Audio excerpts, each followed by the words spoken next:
one of the ways you can make yourself healthier is by training your body's ability to adapt. So one way to do that is to make your muscles stronger.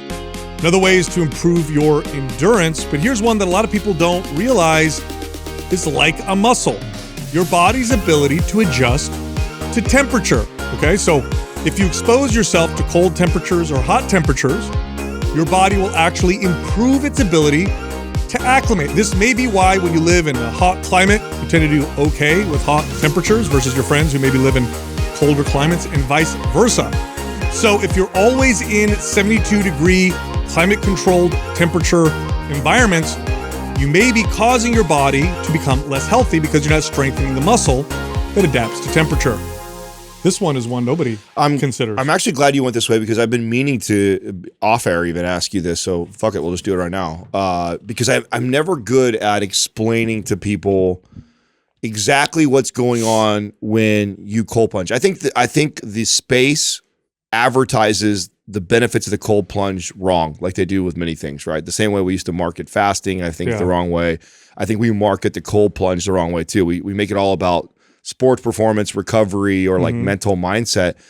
I've actually, the benefits I always try and sell to people on it is I've noticed a huge difference in my body's resiliency to like the common cold. And I know they're connected. I know that when I'm training that ability to regulate my temperature and do the plunges like crazy, I've never felt so resilient, like where I could be in a room like this with one of you sick and not get sick. If I'm not doing it, it is like a 99.9% chance I will pick that cold up. What is it that's going on that allows me to do that? Because it's not necessarily my immune system that It is. Well, okay, so they've done studies on cold contrast, and what they find is that it does stimulate an immune response. It does seem to trigger cascading effects that will increase the amount of, let's say, T cells that are produced. Your cytokine production is modulated.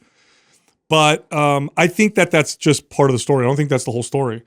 I mean, if we take a step back, a healthier body in general is going to be more resilient to any kind of stress, which includes the stress of having to fight an infection, the stress of having to deal with daily stressors in life, the stress of losing sleep. Let me stop you. I'd imagine you'd have a stronger response, right? If you weren't exposing yourself frequently to like different extreme temperatures. Well, your body just I would be less vulnerable too, right? Yeah, so for example, let's say, when I'm cold plunging, I mean, one of the things it helps you regulate is stress, right? The ability. And so if we are always in this kind of mild, low-level stressors that are always happening to us.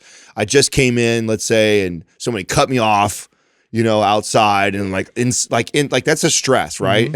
And so if you got like that stuff going on, and then you also get put in an environment where somebody is also sick, and you're not resilient like that because you haven't trained to like manage that, self-regulate those mild levels, ups and downs of stress, I would think that makes you more susceptible to getting that cold also. Probably. I think it's a lot more complex than we understand. Yeah, hence why I can't explain it. Yeah, I mean, I do. I think I just tell people, trust me, I promise you. Well, it's like people will say, oh, it's mental toughness. Anecdote, yeah. Well, people will say it's worth mental, something. Yeah, like, okay, can you train mental toughness? You can. Yeah. Well, what happens? You just accept the fact that something's hard. I think that's part of it. But I do think, and there's data to support this, that physiologically, structures of the brain change, how your body responds and reacts to stress changes. For example, when you expose yourself to heat, blood vessels dilate. Okay, the way your body sweats changes, where blood flow goes changes. Same thing when you're cold. When you're cold, your blood will move from the extremities, go to your core to keep your core warm. That there's mechanisms involved, and these are simple ones. It's way more complex than what I'm saying. There are mechanisms involved in making those things happen. If you never train them, then you're not going to be as good at dealing with those extremes, period, end of story. Look, I remember when I first kind of pieced this together, I had a client who was from Wisconsin, and now she had lived here for a long time. But Wisconsin, there was parts of Wisconsin get real cold, in the winter, and she grew up on a farm. So I remember one day we were working out, and she's like, "Oh, my niece wants to come visit." And she, she works on the farm girl, whatever. She's like, and it was over here. It was like November. Okay. Over there, it was already freezing. Yeah. So she said, she's going to come visit. Is it okay if she works out with us? I'm like, yeah, absolutely. So here we're in California in November. I don't know what it was, 50 something degrees, maybe at the lowest, maybe, right? Yeah, it's like 53 60, degrees, probably 60. Yeah. So in she walks in a tank top and shorts. Okay. And literally the first thing out of her mouth is like, "Oh my God, the weather is I can't believe how warm it is." And I looked at her, I'm like, "This is cold. Am I in a sweater?" That's how it was when I came back from Chicago. Same thing. It was, and I acclimated just from being there for like 3 years and coming back. It was like, it was probably like 50, here, and everybody's bundled up with like blankets and everything watching a football game. And I'm just shorts and tank top, just chilling. Totally. So, yeah. Right. I remember when I lived in Palm Springs, it gets so hot there in the summer, so 120 degrees. And I came to visit my family. And it was 88 degrees here, which is hot, right? And everybody's like, "Oh my God, it's so hot." And I remember I went outside. I'm like, it's not that hot. Mm-hmm. Now, you think to yourself like, well, it's because I'm used to, no. There are physical changes that happen to the body that help you acclimate. It's like, for some reason, we don't think this will happen. But I mean, obviously, right? If I handle rough objects, do my hands change? Do I develop calluses? Right. Does my skin adapt to the sun? Do people adapt to swimming underwater a lot? They do. We know this. That's all our bodies are, our adaptation machines. That's right. We It's adapt the to right everything. dose. I mean, it's the right exposure. It's all of that stuff in consideration, right? And so I think that's where you might get sort of tipped over if it's like a real extreme version of that, like temperature, and you like might leave you a little more susceptible and vulnerable. I would imagine that would be the case. Look, this is, by the way, you can look this up. This is a fact. Kids that grow up with multiple animals in the house, or kids that grow up on farms, far less likely to develop autoimmune issues and have stronger immune systems. Okay, why? Go outside, roll in the dirt. They are exposed to way more bacteria, viruses, mold, fungus, all kinds of stuff, because the animals bring that shit in and out all the time as little kids. Yep. They get less sick, right? Now you would think, well, viruses, bacteria, mold, those things cause illness. Maybe we should just like avoid all of them. Yeah. Right. Instead, that causes our bodies to weaken. Yeah. Right. Now, the dose makes the poison. But my point with that is, when in human history, except for the last 0.005%, when in human history have we been in perfect temperature all the time? Never. Never. It was either too hot or really cold, or hot in the morning, cold at night, or dry or humid or whatever. That's right. Yeah. That's right. So I think that's what is interesting about the big cold plunge movement right now, and then also the counter movement to it, is I think that it's only been a very small time in history where we didn't have to naturally learn to adapt to the fluctuation of temperatures. Yeah. And I think that we haven't put enough decades together to really recognize, well, what are some of the drawbacks of not doing that? And I think we've maybe made some connections, but I think there's a lot of connections we have atrophied. Yeah. And then I think what you're seeing, why I think it blew up, is because you're getting people like myself that can't quite articulate what the hell is going on. I know it's making me feel way better. And it's so obvious that you feel that feeling right away. Yeah, that's another thing too. Right away you get the catecholamine. Yeah, you go in that thing as much of a pain in the ass it is, and then you get out of it. I dare you to tell me it's not one of the best feelings you've ever felt afterwards. The energy spike, the mental clarity that you have, and it's how it sustains through the day. So yeah, it's hard as shit to do it. Oh, whatever. But I mean, it really annoys me that there's a counter movement in our space now on it, because of course, like always, not everybody knows how to articulate what the benefits are, and so everything has to be connected to fat loss or muscle gain. Yeah, or something that you can show in a controlled 6-week study to say that it does this. Oh, this guy said it does this, and we already showed a study that doesn't really do that, and so it's like, throw it out. No. It's stupid. It's like, God, By the way, you lose so many people by doing that. By the way, I want to say this: fat loss and muscle gain are both adaptations as well. Mm-hmm. If your body is generally better at adapting, it will also generally, of course, all things being equal, right? Some guy might have better genetics than you, whatever. Forget that. Talking about just you. If your body overall becomes more effective, better, more efficient at adapting, then that means, generally speaking, it will be better at adapting to stresses like strength training or going in a calorie deficit and trying to burn body fat. So this is why adaptogens, by the way, adaptogens are a weird category of herbs, which we used to laugh at, okay? The medical community, scientific community used to make fun of the term adaptogen. What the hell does that mean? Helps your body adapt to stress. Show me the data. What does it do to your hormones? What does it do to whatever? Now we finally have data. Ashwagandha, rhodiola, ginseng, right? What do? Well, it looks like they, in many cases, help with everything. How can they help with everything? Because they help the body deal with stress, or to put it differently, they improve your body's ability to adapt. Now, I want to be clear, all the things I just listed pale in comparison to simply training your body to the elements. I remember thinking about Palm Springs. I remember this. Middle of summer, okay? You're talking about 120 degree heat, okay? Heat. Soul melting, like the bottom of your shoe. It's like, it's painful hot. Yeah. And I remember driving in the middle of the day to get lunch or whatever, and I'd see roofers on the roof. Working in that. Working.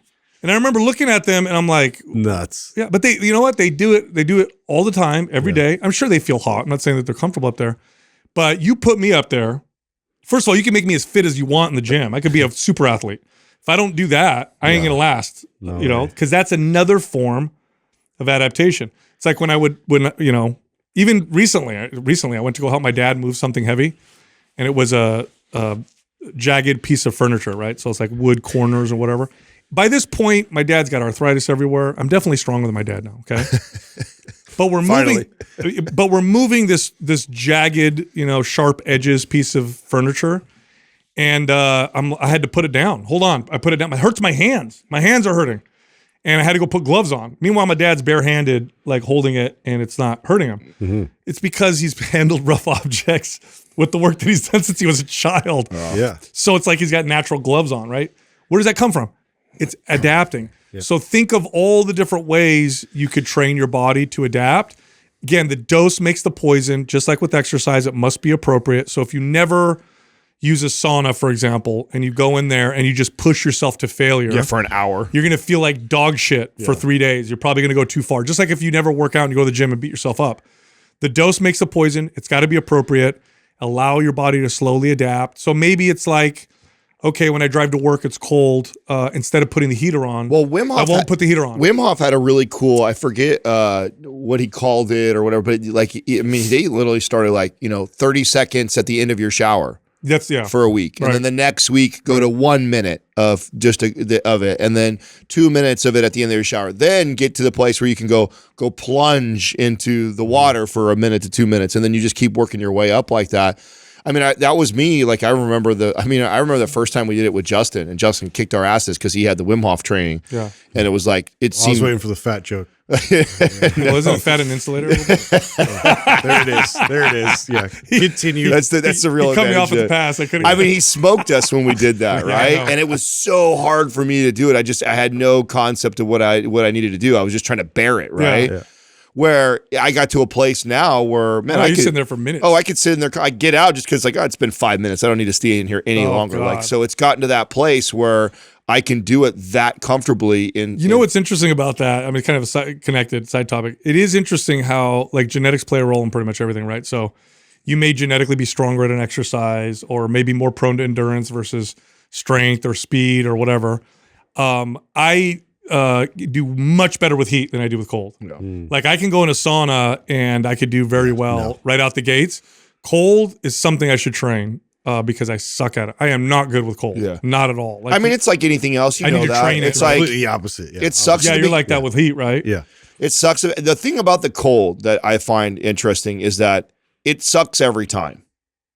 It has never gotten to the place where I go right before I get in. I go like, oh, this is no big deal. Yeah, no, it's never easy. Yeah, every time I do it, I'm like, motherfucker. This is, and then it's that from the second you get in to that, I don't know, I'd say about a minute to where I settle in, and then I'm like, okay, I'm cool now. But I mean, that first 1 minute is as equally hard as it was day one as it is, a year later. It's like squats. It is, yeah. It is. It's like They always it's suck. interesting how that is, but you get better at the dealing with it and like calming yourself, which is obviously part of what you're training, right? You're training that ability that's it's always a hard stress, but what you get better at is calming down quicker and then. So here's why I want to go with that, right? Because people listening, just like when we talk about exercise, people will be like, "Oh crap, okay, well that means I gotta," because I'm doing nothing now. That means I gotta go sign up at a gym. I gotta devote 3 to 4 days a week in there. And, I don't know if I have the time. It's a big step or whatever. You can even do this. I just said it earlier. Like, this is what I do. So I finish with cold with my shower. I'm going to take a shower anyway, right? So finished with 30 seconds to a minute with cold. That's one way. Another thing is, like I said, you get in the car and it's cold in the morning, open the sunroof. Just let yourself be cold as you drive to work. Or if it's hot, sit in the heat as you drive home. Like, there's little things that we could do that you can do on a daily basis, I think, that will train that muscle to acclimate, that don't require you to go get a cold plunge or a sauna. I think those are great. And I think especially once you get to a certain level, then you want to, just like with exercise, like, oh, you're not doing anything now? Why don't you do 15 minutes of some air squats, some push-ups, some pull-ups, and that'll work for a while. And then, at some point, you're gonna need to get some free weights. I'm gonna go ahead and make this easy and sum it all up for everybody. There's a healthy way to expose yourself. Stupid. That's what I got out of the conversation. This Are starts. the cameras above the waist? I mean, this was like one of the early kind of I don't want to say fight because we didn't fight over it, but the like push pull between Katrina and I with Max. Because we're this way with our babies right out the gates. Oh, I know. Like you should show our videos of children in Russia. I know. I love how they put them out. It didn't matter how many examples. It's crazy. It didn't matter how many examples I gave her and all the science I tried to support my argument. It's like, it's so funny. Like, it's her baby, right? So it's just like she's so defensive about like not allowing it. I'm like, listen, it is so good for him to be barefoot and it cold out there and like just a t-shirt and shorts. Like, it's okay for him to do that. Like, especially his body can handle it. And what's wild is like you'll see him, he's fine. Yeah. Like he would tell you if he's like really cold, but he's like out there playing. Even infants, you've seen those videos, and I've actually I'm trying to think if we did this or not, where you put a baby in the pool and you just and then they naturally just turn themselves up. So I've seen that. Have you seen that? Yeah. It's interesting. Well, they give birth in water. Yeah, but it's like that makes you like crazy nervous. Like, it's, oh my God. Like Northern European countries, there's videos, you can look them up. I don't know what country, Sweden, Norway, maybe. The moms, well, first off, the societies and culture there is so low crime or whatever. So that's just consider that, right? But moms will go inside shopping. I mean, it's snowing. It's freezing outside, cold. And you see all these strollers parked outside the stores with the babies in the stroller. They have blankets and stuff, but they're sleeping. Wow. Outside in like 15-degree weather. Yeah, that's crazy. And then so Jessica, she knows Russian culture to a certain extent. Her ex-husband was from Ukraine, and then she learned Russian, and she when she traveled to circus, there was a lot of people from Eastern Bloc nations.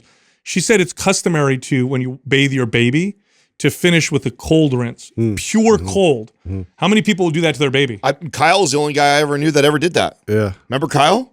Kingsbury? Oh, yeah. Remember his son? They never used warm water. He had never felt warm water. Yeah. Remember here in the winter, he's going to go to therapy when he's older. Yeah, I know. My parents. I know. You tell. Oh, wow. Look at that. There's that. See, look at that. That's funny. Where is that? Norway. Yeah.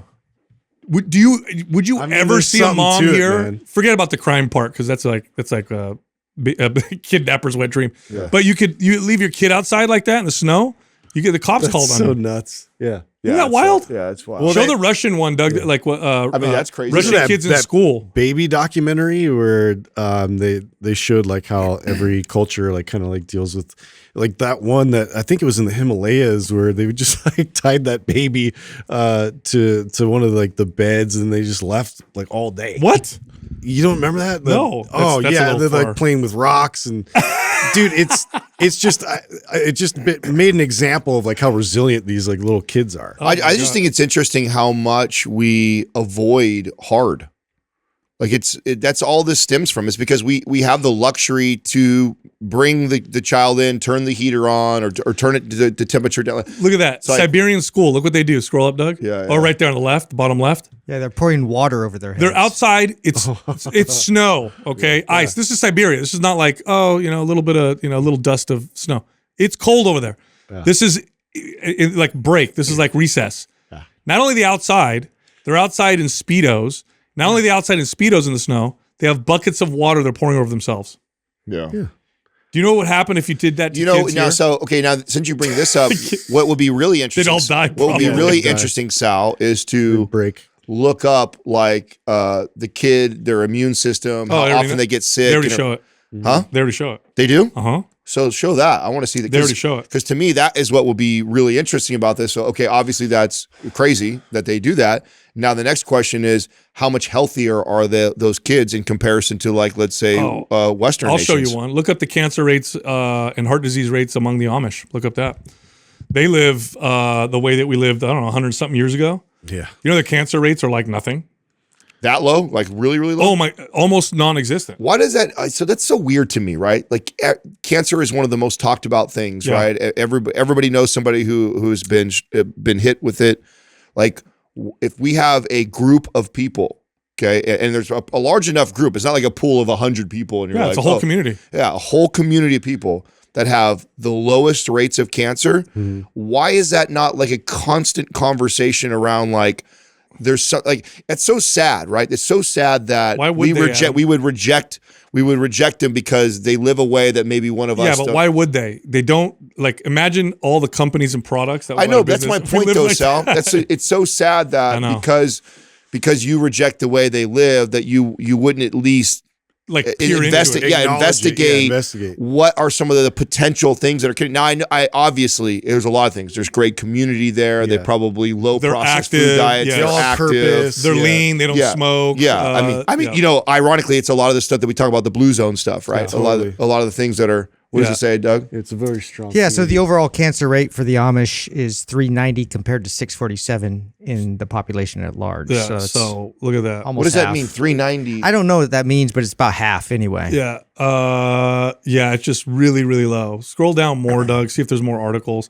By the way, Oh, see, that's they connected to cigarettes. Look at that. no, it says in that study that doesn't explain all of it. Scroll down, Doug, to you know what the problem, by the way, is that they'll also put out articles that will try to counter this kind of stuff because they don't use technology. They don't use plastic. Yeah, they're terrible consumers. They're like the worst consumers in the world. They're you know? out of that whole race. Which is They make their own so shit. obviously that's why it's not discussed. Right? Yeah. I'm saying so it's like every lobbyist group in the world is yeah, not. they make all their own stuff. What does that say, Doug? The age-adjusted cancer incident rate for all cancers among the Amish was 60% of age-adjusted adult rate in Ohio. I don't know what that is compared to other people. I mean, so they're talking about the Ohio Amish. yeah. So, by the way, did I tell you guys that we bought a piece of furniture from an Amish community? Oh no, yeah, was that like the did mantle? you like go there and do it? No, I don't think there's any Amish communities around Yes, here. there is. Here? Amish here? I don't think so. Yes. I think most of the Amish they're are on in the East Coast. Ohio and Pennsylvania. you and guys you are can tri- buy stuff from You're them. tripping. Look There's up people Amish in everywhere. California. I don't yes. think so. Well, it might be true. Of course there is. Come on. They listen to guys. Mind Pump right now. They probably They do. have, they have, a, Shout they have out. a black market. Are they allowed radio. to? Are they allowed to listen to the black market cell phone? Just It's blasting it gotta in be their Amish in horse California, buggy. bro. There is one, actually. You're Of right. course. Where? Let me find out. So it's Wait, not Doug, silly. Adam, why do you know this, Adam? Well, I mean, it's not. It was actually just a educated guess. Like, Oh, really? to think that there's not a type of person in California. I thought maybe because you guys went to so many churches. at Holy one point, tamale, you might- Salinas. Oh, look, right right up here the street. Of all in our backyard, fucking dude. guy makes my point even better, bro. Wow. Right up the road. You We could have should got go it. hang You out. probably paid hella money for shipping. Could have drove around the corner. Well, no, I don't know. I don't know where we got it I'm from. gonna get some butter. No, Jessica So went how do you know on- it's Amish? Jessica, because let me They tell have you. they have certain tags. No. Jessica went on. Oh, I Very can't remember the specific site. beers. Hey, tell me about this. What's that site? Hold on a second. What's what? that site you go on where people can sell? Real deal or like Anyway, she went on there. eBay or something? She like went that? on there, and it was literally Amish made, from Amish community, whatever. They sent it to us, and you can see it's handmade. Yeah. you can see That's the mantle, right? the mantle. Yeah, So it's you all can see where carved. they Brother carve out. Ezekiel was just, No. So where they carve, chopping wood outside. there's a groove in it that's carved out because you have to put a 2x4 in there to put up against the wall Yeah. or whatever. You can see that it was done by hand. That's with cool. right? So tell me more about this. This is great. There's a community in Salinas. That's like yeah, it sounds like a small community, and they were a break-off community from one up in Oregon. Okay. So, Remember, I told you guys we should start our own. I The mean, only maybe we difference can is- join.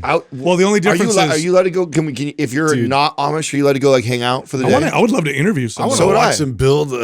You ever seen those videos where they build a house? in one But we day? have to Or have the we have barn? to have an Amish person who listens, who knows to get us connected in there. I would love to talk to somebody there. Maybe if we start putting the podcast on, I don't know. Like Morse code. Newspaper? What do you do? just have a megaphone like We drive a car Outside. through. yeah. Like snake oil salesman. Yeah. I mean, so I guess 50% less is a pretty significant number. Yeah, right? but even that data, I've read articles, okay? Because remember we went to where we go, Tennessee, and there were the Mennonites there. Mennonites. And so I just for like an hour that night, I was just reading about because I was so fascinated, right? And So it's an and example. even that is bloated, that statistic. So I'll read articles and like, no. They even include people who used to be Amish, Yeah. who then live in modern societies and stuff like that. See, this is why I would like Who's to it? talk to somebody who's there because they might go like, yeah, we have nobody who has cancer. Like, you know what I'm saying? You hear from them and you're like, if they include that, someone who was Amish and then they're no longer, Yeah. or identify as Amish, but then they don't live in an Amish community or some shit, like then those people get wrapped into that category. That'd be really Was interesting. it Freud, like one of his descendants that really went all in on the consumerism and the psychology behind that, and then really pumped that There's into a Western great culture? There's a great documentary on I'm that. pretty sure that's true. Interesting. Oh, somebody, Yeah, but it just pervaded everything after like they came up with this entire way of like shuttling people into consumerism.